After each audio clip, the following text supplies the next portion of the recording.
अस्सलाम वालेकुम dear students. आज हम इंटरमीडिएट फर्स्ट ईयर की टेक्स्ट बुक पे मौजूद short story number 1 button button पे बात करेंगे, जो कि रिचर्ड मैथसन की लिखी हुई स्टोरी है।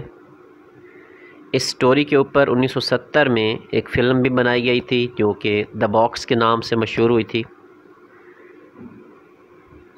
रिचर्ड मैथसन जो हैं ये फ़ौजी भी रहे, फिर इन्होंने सहाफ़त में भी कदम रखा और उसके बाद इन्होंने बहुत अच्छी कहानियाँ भी लिखी। इन्हें लाइफ टाइम अचीवमेंट अवार्ड भी दिया गया, जो कि 1984 में दिया गया। तो इनकी लिखी हुई ये शॉर्ट स्टोरी बटन बटन, जो कि एक लालची खातून के इर्द गिर्द घूमती है, जिसका नाम नॉर्मा है। नॉर्मा और उसका शौहर आर्थर न्यूयॉर्क में रहते थे और एक दफ़्तर में काम करते थे। एक शाम नॉर्मा जब अपने दफ्तर से काम करके वापस आ रही थी, तो उसके दरवाज़े के ऊपर एक मकाबनुमा शक्ल का एक पैकेट पड़ा हुआ था, एक बंडल था। नॉर्मा ने वो बंडल उठाया, अंदर लेकर गई, दरवाज़े को खोल के अंदर ले गई और फिर उसे वहाँ पे नज़र आया जी कि उसमें एक छोटा सा डब्बा है, उसमें बटन है, बटन यूनिट है और उसके ऊपर एक खोल चढ़ा हुआ है। और उस डब्बे के नीचे जो बॉक्स था, उसके नीचे एक छोटा सा पैगाम दर्ज था, जिसमें नॉर्मा का और उसके शौहर आर्थर का नाम, पता, ये सब दर्ज था। और ये भी लिखा हुआ था कि मिस्टर स्टीवर्ट नामी एक शख्स हैं, जो कि रात 8 बजे उनसे मिलेंगे आके। तो मुकर्ररा वक्त पर वो शख्स आ जाता है और उन्हें बटन के बारे में, बटन यूनिट के बारे में एक हैरानकुन बात बताता है। वो कहता है कि अगर आपने बटन को दबाया तो दुनिया में कहीं पर भी कोई एक ऐसा शख्स जिसको वो दोनों जानते नहीं होंगे, वो मर जाएगा। और फिर उन लोगों को, यानी कि नॉर्मा और उसके शौहर आर्थर को, बदले में $50,000 मुआवजा मिलेगा, जो कि इनाम होगा। नॉर्मा और उसके शौहर को मिस्टर स्टीवर्ट की ये बात अक्ल से बालातर महसूस होती है, तो वो उस पर यकीन नहीं करते। लेकिन मिस्टर स्टीवर्ट उन्हें बार बार कहता है कि देख लीजिएगा, ऐसा ही होगा। और फिर उन्हें एक चाबी दिखाता है कि शीशे का खोल कर वो बटन दबा सकते हैं। ताहम आर्थर ने वो बटन दबाने वाला जो आला था और चाबी, वो स्टीवर्ट को थमा के उसके हाथ में दे के उसे बाहर का रास्ता दिखा देता है कि जाओ भाई, अपना काम करो। लेकिन स्टीवर्ट भी बहुत ज़िद्दी था। स्टीवर्ट छोटे कद का, पस्त का एक छोटा सा आदमी था, लेकिन मजबूत था। तो उसने कहा कि ठीक है जी, मैं जाते जाते अपना कार्ड दे के जा रहा हूँ और मेरा फ़ोन नंबर भी उस पर दर्ज है।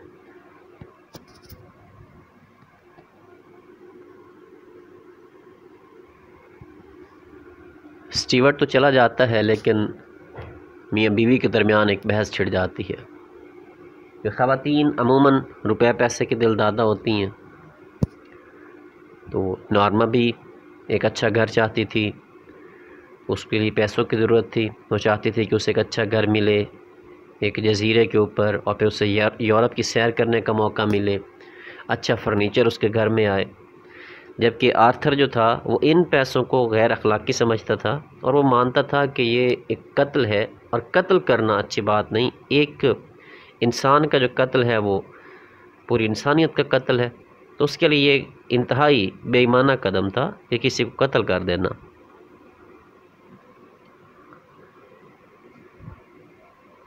जो स्टीवर्ट ने अपना कार्ड छोड़ा था, उन लोगों ने वो कार्ड फाड़ दिया और उसके टुकड़े कर दिए। लेकिन नॉर्मा सुबह जब दफ्तर जा रही थी, अपने काम पे जा रही थी, तो जाते जाते वो टुकड़े अपने पर्स में लेके चली गई और वहाँ जाकर उसने उनको जोड़ के, कार्ड के टुकड़ों को, जब उसे ब्रेक होती है तो कार्ड के टुकड़े जोड़ के उसके ऊपर मिस्टर स्टीवर्ट का नंबर दर्ज होता है, तो वो नंबर दबा देती है। नंबर मिला के मिस्टर स्टीवर्ट से बात करती है।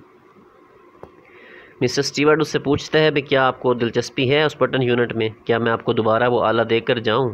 तो नॉर्मा जो है वो इसे इनकार कर देती है कि नहीं। और उसके बाद नॉर्मा जो है वापस जब अपने अपार्टमेंट में, अपने घर में पहुंचती है, तो देखती है कि पैकेज दोबारा, जो पैकेट था, बॉक्स था, वो दोबारा उनके दरवाजे पर पड़ा होता है। तो थोड़ी देर बाद वो उसे अंदर ले जाती है, पहले हिचकिचाती है कि ये मैं अंदर नहीं लेके जाऊंगी, ये क्या बला है, क्या मुसीबत हमारे गले पड़ रही है, लेकिन ले जाती है और जाके ना अपने बावर्ची खाने में अलमारी के नीचे छुपा के रख देती है। आर्थर के घर आने पर दोनों के दरमियान बटन वाले यूनिट और स्टीवर्ड के बारे में फिर बात होती है और बहस हो जाती है, लेकिन आर्थर कहता है कि मैंने बहस नहीं करनी। तो दोनों एक दूसरे के नाराज़ होकर किसी हद तक सो जाते हैं। अगली सुबह नॉर्मा जो है वो बटन वाला आला निकाल के, चाबी निकाल के उस होल को हटा के सोचना शुरू कर देती है। उसका शौहर उसे समझाता रहता है कि नॉर्मा ये बात ठीक नहीं, ये काम ठीक नहीं, लेकिन नॉर्मा कहती है कि आर्थर सोचो, $50,000 मिलेंगे, $50,000, हम सब कुछ ख़रीद सकेंगे, हम बहुत कुछ करेंगे इससे। लेकिन आर्थर उसके साथ रज़ामंद नहीं था, उसकी इस सोच के साथ, इस काम के साथ। तो नॉर्मा एक सुबह उठ के अपने शौहर के लिए खाना भी अच्छा बनाती है, उसका ख्याल भी रखती है। ये सारा एक खुशामदाना काम था, वे किसी तरीके से खुशामद करके अपने शौहर को कायल कर लेगी, लेकिन वो कायल नहीं होता। तो कुछ देर के बाद नॉर्मा जो है, जब उसका शौहर जो है वो दफ्तर चला जाता है, तो नॉर्मा जो है वो बटन यूनिट को ना उठा के तो बटन को दोबारा दबा देती है। लेकिन यहाँ ये बात काबिल गौर है कि जब उसने बटन दबाया तो खौफ की एक लहर उसके जिस्म में दौड़ जाती है। थोड़ी देर के लिए वो साकत भी बैठी रहती है और फिर उठती है और बटन यूनिट को और चाबी को किसी कूड़ेदान में फेंक के दफ्तर को चली जाती है। जब शाम को वापस आती है तो उसे अस्पताल से फ़ोन आता है कि उसके शौहर को किसी ने रेलगाड़ी के आगे धक्का दे दिया था और वो हलाक हो गया। ये बात सुनते ही नॉर्मा के ऊपर सख्ता तारी हो जाता है। उसे याद आता है कि आर्थर की तो बीमा पॉलिसी थी, इंश्योरेंस थी उसकी $25,000 की, और हादसाती मौत में उसकी बीवी को यानी कि नॉर्मा को बीमा पॉलिसी जो 25,000 की थी उसका डबल मिलना था, यानी कि $50,000 उसको मिल जाने थे। तो उसने उस डब्बे को जो है वो कूड़ेदान से निकाला और ज़ोर ज़ोर से ज़मीन पे मारने लगी, हत्ता कि वो टूट फूट गया जी बिल्कुल। और उसको देखा तो कुछ भी उसमें नहीं था, ठीक है, और कोई घंटी नहीं थी, कोई तारें नहीं थी, कुछ भी नहीं था जिससे सिग्नल या कोई बातचीत किसी और दफ्तर तक पहुंच सकती हो। तो नॉर्मा बैठी सोच रही होती है ये चीज़ें और फिर वो मिसेस स्टीवर्ट को कॉल कर देती है, ठीक है जी। और मिसेस स्टीवर्ट से उसके फ़ोन पे बात होती है। मिसेस स्टीवर्ट से वो कहती है कि कत्ल करवा दिया आपने, गलत किया है। तो आप जो कहते तो उसे जानते नहीं होंगे। तो स्टीवर्ट कहता है कि हाँ मैंने ठीक कहा था, क्या वाकई आपको लगता है भी आप अपने शौहर को जानती थी? तो स्टूडेंट्स बात यह है कि इसमें दो लोग आपस में साथ साथ रहते हैं, नॉर्मा और आर्थर, लेकिन दोनों के दरमियान जो सोच का फ़र्क था वो बहुत ज़्यादा था। तो इसलिए स्टीवर्ट का कहना यह था कि नॉर्मा जो है वो अपने शौहर को वाकई नहीं जानती थी, क्योंकि नॉर्मा पैसे की खातिर कुछ भी कर सकती थी, वो एक लालची खातून थी, जबकि आर्थर जो था वो एक सुलझा हुआ इंसान था। अक्सर अपने स्टडी रूम में बैठा रहता, पढ़ता रहता या काम पे चला जाता, लेकिन उसे किसी को कत्ल करके पैसे नहीं बनाने थे। जबकि नॉर्मा चाहती थी कि किसी भी तरह जायज़ या नाजायज़ तरीके से उनके पास पैसे आ जाएं, जैसे भी आ सकते हैं, ताकि वो अपनी ज़िंदगी को पूरा साइश बना सकें। तो इसके साथ ये शॉर्ट स्टोरी ख़त्म होती है, लेकिन रिज़ल्ट ये निकलता है कि बरसों साथ रहने के बावजूद भी हम एक दूसरे को जान नहीं पाते, ठीक है। हमारा अखलाक है, हमारी सोच है, हमारी फ़िक्र है, वो एक दूसरे से बहुत मुख्तलिफ होती है। तो दो लोग आमने सामने बैठते हैं और दरमियान में अगर हम 6 लिख देते हैं ना, तो एक को 9 नज़र आएगा और एक को 6 नज़र आएगा। दोनों का नज़रियाती इख्तलाफ मौजूद होता है। तो ये साथ साथ बैठने से मुराद ये नहीं होता कि दोनों एक ही सोच रहे हों।